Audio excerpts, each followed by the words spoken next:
So he is MC2 forever. Barney Barnett, who I know is with us tonight. Kathleen Shanahan was the award winner in 2011. And last year was really special to all of us here is Alan Benz, who, if you remember, accepted award from where he was in very critical, was talking with his sister, and he would say his more mature sister, Judy Benz, who was fighting for his life at that time, but took time. If you remember, we had this dinner and we had Alan on the speakerphone and accepted the award. Then that was very special. Our winner tonight will stand firmly with this group of leaders. He's an extraordinary person who fills out amazingly the criteria that we have. He's a substantial business person. He's at some point you'll figure out what I'm talking about. A real estate development career that is unmatched by, and we have a lot in this room, but unmatched by almost anybody who's been a pivotal figure in the development of this great state, the growth of this great state for years and even decades. And cap that, and there's no greater recognition than by your own industry. They know who the real pros are, and he led a worldwide organization with 40,000 members in his industry, so that's no small accomplishment. His business career was substantial enough, but that doesn't begin to describe tonight's winner. He is a person who's dedicated himself endlessly to public service and making this state great.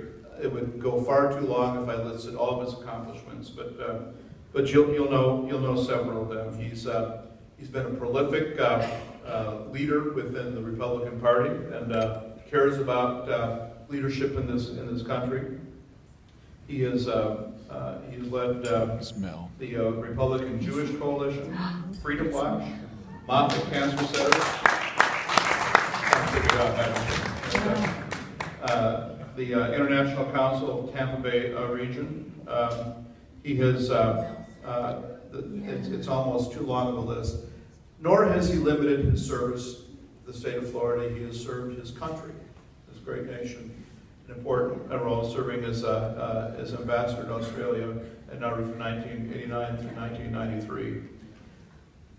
And he doesn't give up. There's no resting on laurels for this person. As recently as this year, something deeply personal to him. And I suspect most of you agree with his stance. We had Amendment 2 that would have legalized marijuana, and he was a strong voice, and frankly a voice none of us had before, that was powerful, persuasive, and motivating, that caused not only this group but others in the state to speak out against the spread of controlled substances. And I don't think it's an exaggeration. He single-handedly turned the tide in this, organized the support, gave of himself at this point in his life against a cause that was polling 88% favorable, and he knew he needed to beat it down, thanks to the work of the council, to only 60% to win. And he did. And he and Betty, his loving wife, have served this state, this country, and all of us for years. You already know who I'm talking about. Please welcome one of our best winners ever, Ambassador Mel Sembler.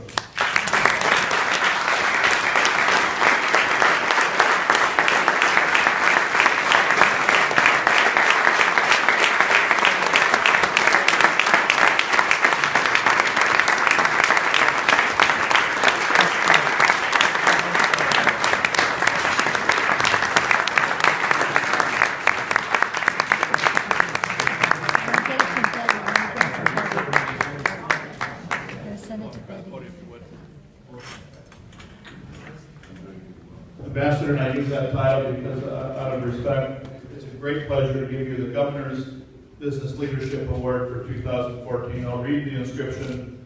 Well, the type's small. 2014 Governor's Business Leader of the Year Award, presented with pride and affection to the Florida Council, by the Florida Councilman to Mel Sembler, a leader among leaders. Appropriately enough, it's a globe. Served this world, served our country. It's a really heavy globe, so congratulations.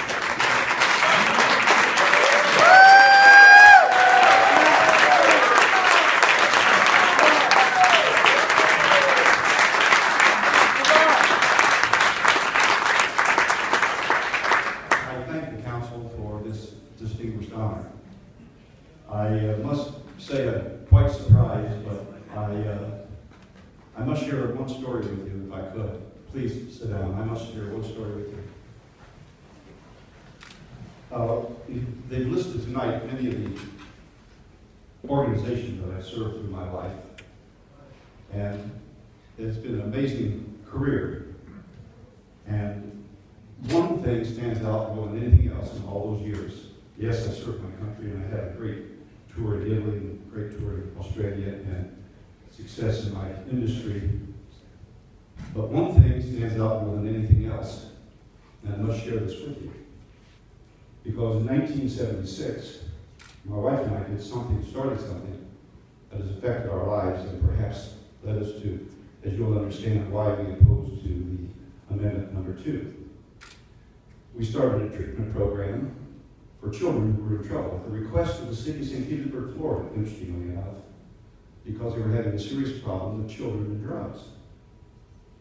After 17 years and treating 12,000 children for drug abuse on a year-long extended treatment program with an 80% success rate, although we had much criticism always during that time because much of the liberal press, who might even be here tonight, criticized us because we were taking children's rights away from them and we were actually doing things at the request of the parents to help children.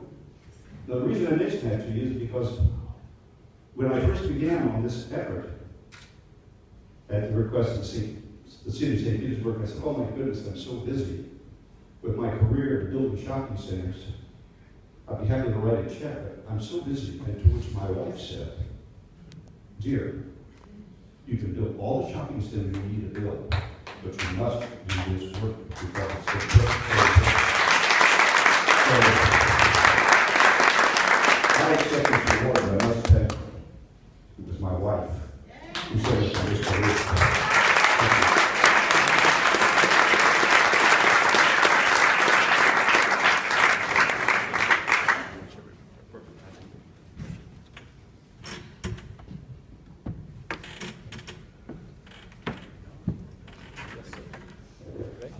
Now, you join a long list of distinguished Floridians, and you make that list stronger and better by your inclusion. Thank you for your service to this council. Thank you for your service to the state, to this country.